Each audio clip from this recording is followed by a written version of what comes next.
Lafran Pani lahir di kampung Pagurabaan, Kecamatan Sipirok yang terletak di kaki Gunung Sibual-Bual, 38 km ke arah utara dari Padang Sidempuan, ibu kota Kabupaten Tapanuli Selatan, Sumatera Utara.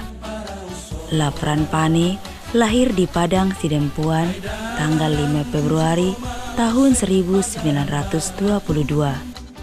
Beliau adalah anak keenam dari keluarga Sultan Pangurabaan Pani, dari ibu pertama yang meninggal 2 tahun setelah si anak bungsu Lafran Pani lahir. 5 orang saudara sekandung lainnya adalah Nyonya Tarip, Sanusi Pani, Armin Pani, Nyonya Bahari Siregar, Nyonya Ali Hanfiah, dan 2 orang saudara seayah yaitu Nila Kusuma Pani dan Krisna Murti Pani. Dia merupakan tokoh pendiri organisasi HMI atau Himpunan Mahasiswa Islam yang merupakan organisasi mahasiswa terbesar di Indonesia. Ayahnya Sultan Pangurabaan adalah tokoh Partai Indonesia atau Partindo di daerah Sumatera Utara. Sedang nenek dari Lafran Pani adalah adik dari seorang ulama besar yang fanatik dengan Islam, namanya Syekh Badurrahman. Sebelum tamat dari Sekolah Tinggi Islam, Lafran pindah ke Akademi Ilmu Politik atau AIP pada bulan April tahun 1948. Setelah Universitas Gadjah Mada atau UGM dinegerikan tanggal 19 Desember tahun 1949 dan AIP dimasukkan dalam Fakultas Hukum, Ekonomi, Sosial Politik atau HESP. Dalam sejarah Universitas Gadjah Mada atau UGM, Lafran Pani termasuk dalam mahasiswa pertama yang mencapai gelar sarjana, yaitu pada tanggal 26 Januari tahun 1953. Dengan sendirinya, Dr. Andes Lafran Pani menjadi sarjana ilmu politik yang pertama di Indonesia. Semasa di STI inilah, Lafran Pani mendirikan Himpunan Mahasiswa Islam, tepatnya hari Rabu Pon, tanggal 14 Rabiul Awal tahun 1366 Hijriah atau 5 Februari tahun 1947. HMI merupakan organisasi mahasiswa yang berlabelkan Islam pertama di Indonesia dengan 2 tujuan dasar. Pertama, mempertahankan negara Republik Indonesia dan mempertinggi derajat rakyat Indonesia. Dan kedua, menegakkan dan mengembangkan ajaran agama Islam. 2 tujuan inilah yang kelak menjadi pondasi dasar gerakan HMI sebagai organisasi maupun individu-individu yang pernah dikader di HMI. Dalam rangka mensosialisasikan gagasan keislaman keindonesiaannya pada Kongres Muslimin Indonesia atau KMI yang digelar mulai tanggal 20 hingga 25 Desember tahun 1949 di Yogyakarta, yang dihadiri oleh 185 organisasi alim ulama dan intelijensia seluruh Indonesia.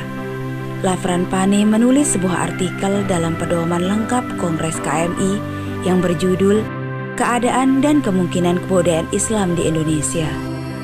Sebagai Muslim dan warga negara Republik Indonesia, Lafran juga menunjukkan semangat nasionalismenya.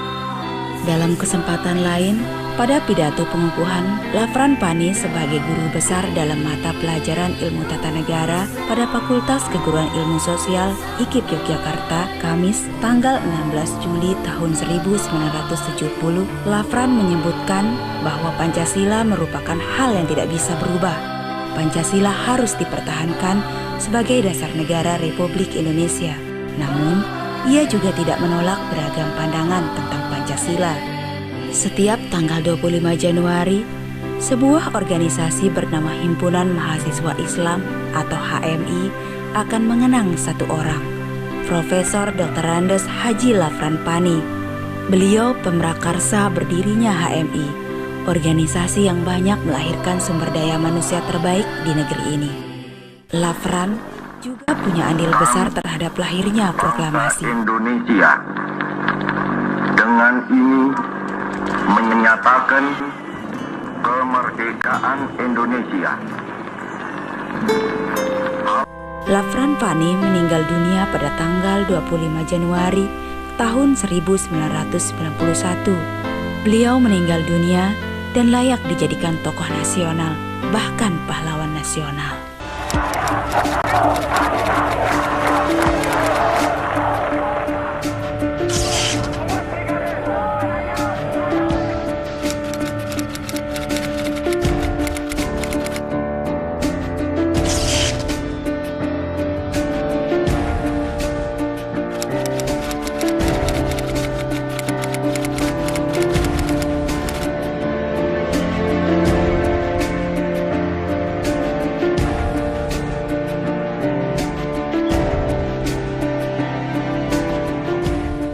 Mei 1998, Jakarta dan kota-kota besar lain di Indonesia dikepung demonstrasi besar-besaran. Tujuannya satu, menuntut reformasi.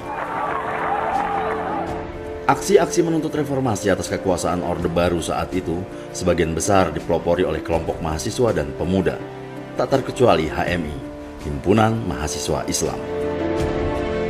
Ini bukanlah kali pertama HMI berperan dalam perjalanan sejarah bangsa Indonesia. Jauh sebelum ini, HMI memang telah mengambil peran sejarahnya sebagai kelompok pembela umat dan pembela kepentingan bangsa. 5 Februari 1947, kurang 2 tahun setelah proklamasi, HMI lahir, mengambil peran sebagai salah satu kelompok yang turut berjuang melawan kolonialisme. Dipelopori Lafran Fani, seorang mahasiswa sekolah tinggi Islam di Yogyakarta, didirikanlah Himpunan Mahasiswa Islam.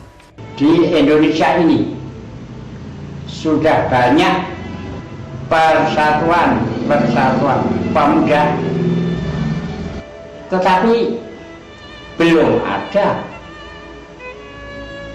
perkumpulan pemuda yang terdiri dari mahasiswa Islam. Tampil dengan identitas keislaman, namun tetap memegang teguh nilai-nilai kebangsaan, kelahiran HMI menjadi salah satu anak kandung revolusi Indonesia. Pada era mempertahankan kemerdekaan, kader HMI pun turut serta dalam perjuangan bersenjata melawan kolonialisme Belanda.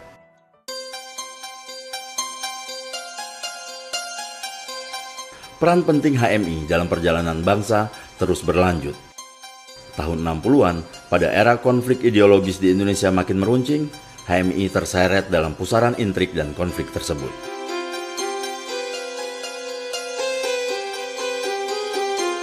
Mengambil sikap sebagai salah satu kelompok anti komunis, HMI menghadapi tekanan kuat. Kontrarevolusi adalah tuduhannya. Ya, HMI menunjang tunduk pada kepentingan bangsa secara keseluruhan nasional, sehingga justru yang menuduh kontrarevolusioner itu sebenarnya itulah yang kontrarevolusioner. Jadi filosofinya kalau mau digampangkan, kalau Anda dituduh pencuri atau maling, buktikan bahwa Anda itu polisi yang nangkap maling. Pergantian kekuasaan dari Orde Lama ke Orde Baru tak serta membuat langkah organisasi HMI menjadi lebih mudah. Beragam pengendalian menghadang laju organisasi kemasyarakatan, tak terkecuali HMI. Pemberlakuan normalisasi kehidupan kampus, Badan Koordinasi Kemahasiswaan atau populer disebut NKK-BKK tahun 1978, hingga pemberlakuan asas tunggal Pancasila melalui Undang-Undang Nomor 8 tahun 1985 membuat perpecahan di tubuh HMI. HMI yang sejak semula berasaskan Islam terbelah menjadi dua kubu, yaitu antara kubu yang mempertahankan asas Islam dan kubu yang berusaha mengikuti perintah Presiden Soeharto dengan menerapkan asas tunggal. Bubarkan di fungsi ABRI, cabut NKK-BKK, kembalikan Dewan Mahasiswa pada porsinya, kemudian cabut asas tunggal dan rombak kabinet. Ketika kekuasaan Orde Baru terus berlanjut, HMI tak lantas tunduk dan duduk diam. Tanpa ragu, HMI mengambil peran mengkritik dan menjadi inisiator bagi demokratisasi kehidupan bernegara. Menteri Dalam Negeri dalam hal ini waktu itu adalah Jenderal R. Hartono mengatakan hanya HMI yang siap dengan konsep perubahan undang-undang politik yang dituntutkan oleh berbagai pihak melalui media massa. Saya memutuskan untuk menyatakan berhenti dari jabatan saya sebagai Presiden Republik Indonesia. Mungkin momen inilah yang ditunggu-tunggu sebagian besar rakyat Indonesia yang telah lelah dengan gaya kepemimpinan Soeharto. Pasca Orde Baru tumbang, Indonesia memasuki era baru yang penuh harapan, era reformasi namanya. Tak terkecuali, HMI pun menyambut era ini dengan penuh gairah. Meski angin demokratisasi telah berhembus, bukan berarti tak ada lagi tantangan bagi HMI. Islam yang diidentikan dengan kekerasan, hingga alumni HMI yang banyak berorientasi pada kekuasaan adalah beberapa soal penting yang dihadapi HMI. Kader HMI masih dibutuhkan, malah sangat dibutuhkan. Nah, HMI harus tetap pegang teguh cita-citanya buat apa HMI didirikan. Selama negara ini masih ada, saya kira peran dari kelompok-kelompok intelektual seperti yang dikembangkan oleh HMI ini akan semakin banyak dibutuhkan. Saya harapkan adik-adik HMI baik di struktural maupun luar struktural kembali kepada hitoh perjuangan HMI. Sederhana sekali, yaitu menjadi mahasiswa yang Islam. HMI bisa saling bertukar informasi, gagasan, kerjasama dengan institusi-institusi sejenis maupun yang punya kepentingan sama dengan HMI untuk membangun peradaban Indonesia dan dunia.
Indonesia merdeka, merdeka, tanahku